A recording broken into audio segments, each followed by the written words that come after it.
નમસ્કાર બાલ મિત્રો, યુટ્યુબ ચેનલમાં આપનું હાર્દિક સ્વાગત છે। આજે આપણે ભાગ નંબર 77માં સંખ્યાના અંકોની અદલા બદલી એના વિશે થોડી માહિતી મેળવશું। તો સીઈટી એક્ઝામમાં જ્યારે આવો પ્રશ્ન પૂછાય તો કેવી રીતે આપણે તે દાખલો ગણીએ તેની વાત થોડી કરીએ। ઉદાહરણ તરીકે સંખ્યા 2703ના અંકોના સ્થાનની અદલા બદલી કરીને સૌથી મોટી અને સૌથી નાની 4 અંકની સંખ્યા બનાવો। આવી રીતનો જ્યારે પ્રશ્ન હોય ત્યારે આપણે કોઈપણ અંક આપેલા હોય અને સૌથી મોટી સંખ્યા શોધવી હોય તો શું કરશું? તો સૌથી મોટી સંખ્યા શોધવા માટે આપેલ અંકમાંથી મોટામાં મોટી સંખ્યાને આપણે પ્રથમ લઈશું। એટલે 7 લીધા પહેલાં, પછી 3, પછી 2 અને 0, એટલે આપેલ અંકમાંથી મોટામાં મોટી સંખ્યા મળે। તેવી જ રીતે સૌથી નાની સંખ્યા શોધવી હોય તો આપણે એકમથી શરૂઆત, એટલે કે ઉતરતા ક્રમમાં આપણે જઈશું, ચડતા ક્રમમાં જઈશું।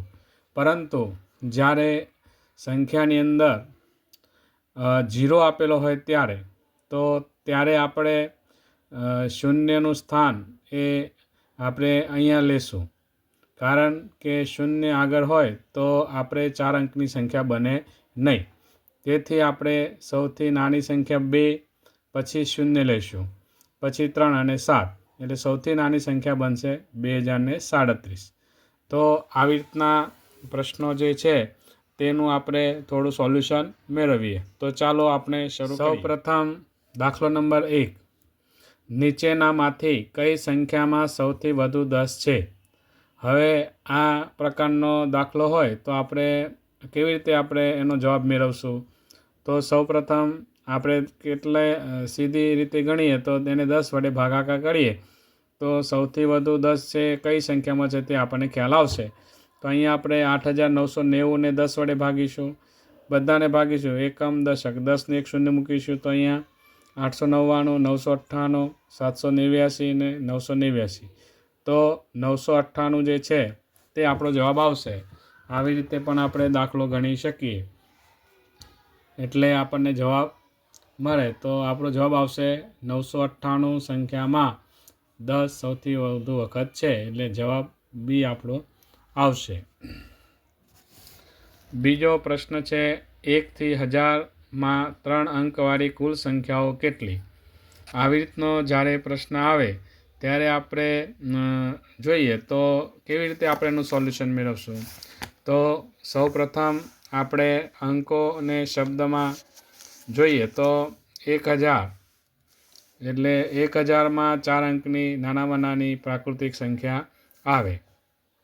1 થી 1000માં 3 અંકવાળી કુલ સંખ્યાઓ કેટલી એ શોધવા માટે 4 અંકની નાનામાં નાની સંખ્યામાંથી 999 બાદ કરીએ તો આપણને 3 અંકની કુલ પ્રાકૃતિક સંખ્યા મળશે 900।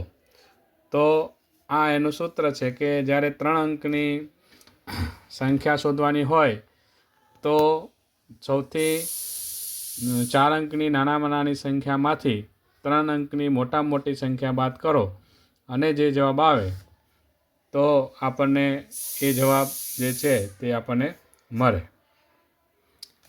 અહીંયા ઉદાહરણ આપેલું છે, 3 અંકની કુલ પ્રાકૃતિક સંખ્યાઓ શોધવા માટે 2 અંકની સૌથી મોટી સંખ્યા, 3 અંકની સૌથી મોટી સંખ્યા 999, એમાં 3 અંકની અગાઉના અંકની સૌથી મોટી સંખ્યા, તો કે 3 અંકના અગાઉ એટલે 100 જે છે તે 3 અંકની સંખ્યા થાય, એના અગાઉની સંખ્યા કઈ થાય તો કે 2 અંકની, તો કે 99।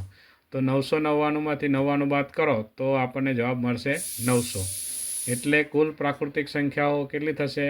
900। દાખલો નંબર 3, 4 અંકની સૌથી મોટી સંખ્યા અને 3 અંકની સૌથી નાની સંખ્યાનો સરવાળો કેટલો થાય? તો સૌપ્રથમ 4 અંકની સૌથી મોટી સંખ્યા એટલે કે 9999 અને 3 અંકની સૌથી નાની સંખ્યા તો કે થાય 100, તો 9,999 અને એમાં 100 ઉમેરો તો આપણને 4 ઓપ્શન માંથી એક ઓપ્શન મળશે. અહીંયા આવી રીતે આપણે લખીએ તો જવાબ આવશે 10,099.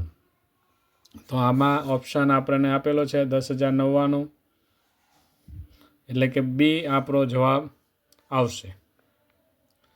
ત્યારબાદ દાખલો નંબર 4, નીચેના પૈકી કઈ સંખ્યામાં 1 ઉમેરતા 5 અંકની સૌથી નાની સંખ્યા મળે?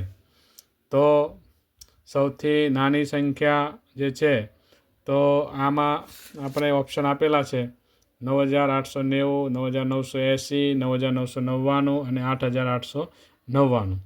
તો હવે એમાં 1 ઉમેરીએ તો કઈ સંખ્યામાં 1 ઉમેરીએ તો 5 અંકની સૌથી નાની સંખ્યા થાય?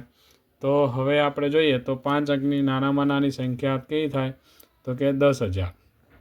તો 9,999માં 1 ઉમેરશું એટલે 5 અંકની સંખ્યા આપણને મળશે.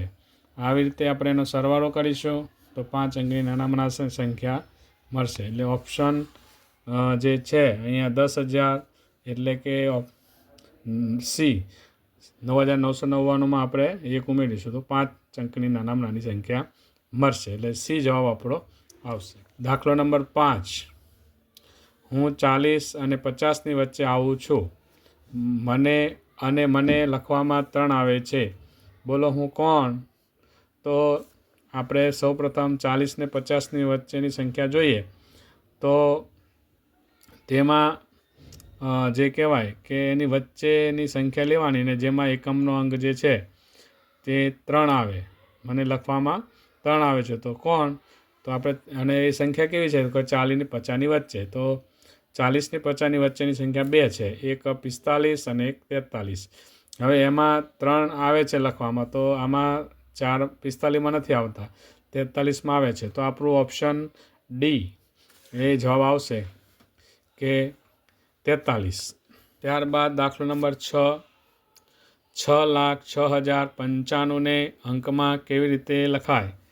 તો આપણે આના માટે શરૂઆતમાં એક કોષ્ટકમાં આપણે અંકની માહિતી આપેલી જે આ પ્રમાણે હતી કે આપણે જે સંખ્યા શોધવાની છે તો આ રીતે પણ આપણે કોષ્ટક બનાવીને કરી શકીએ. એકમ, દશક, 100, 1000, 10,000, લાખ. તો લાખ, 6 લાખ, લાખમાં લાખ મૂકવાના, 10,000માં 10,000માં 0, 6,000 એટલે 1000ના સ્થાનમાં 6, 100ના સ્થાનમાં 95 છે એટલે 100ના સ્થાનમાં 0, દશક 9 અને 5 એકમ. તો આપણને માગેલી સંખ્યા મળશે 6,06,095. આ આપણું ઓપ્શન જે છે તે ઓપ્શન જોઈએ તો આપણને સી નહીં, આપણે ઓપ્શન આવશે ડી, 6,06,095. એટલે આપણો જવાબ આવશે ડી. ત્યારબાદ દાખલો નંબર 7, કઈ સંખ્યાની તરત પછીની સંખ્યા 6,800 છે? તો આપણે આના પહેલાં જોયું હતું કે પહેલાંની સંખ્યા અને પછીની સંખ્યા.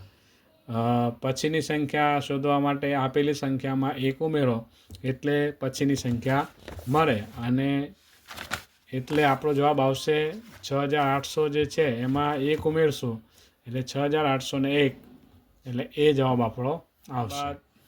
દાખલો નંબર 8, નીચેનામાંથી કઈ સંખ્યામાં સૌથી વધુ 10 છે? આગળ આવો પ્રશ્ન એક આપણો આવી ગયો કે કઈ સંખ્યામાં વધુ 10 છે તો એને આપણે 10 વડે ભાગીશું તો આપણો જવાબ આપણને મળશે.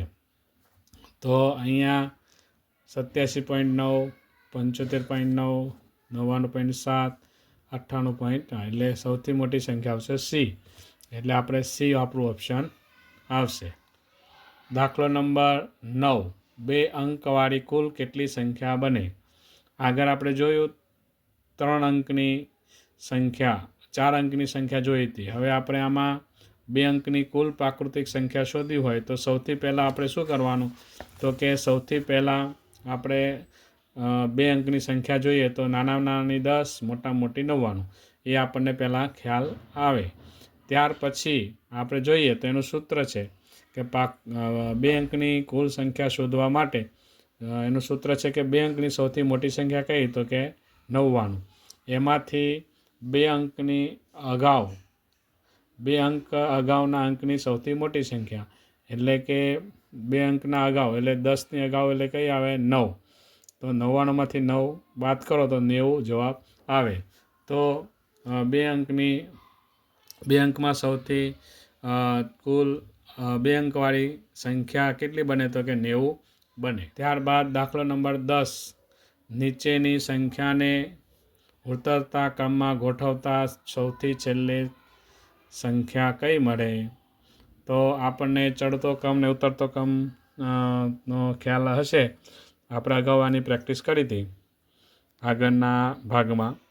તો સૌથી જે કહેવાય ઉતરતા ક્રમમાં શોધવા માટે સૌથી મોટી સંખ્યા પહેલાં લેવાની.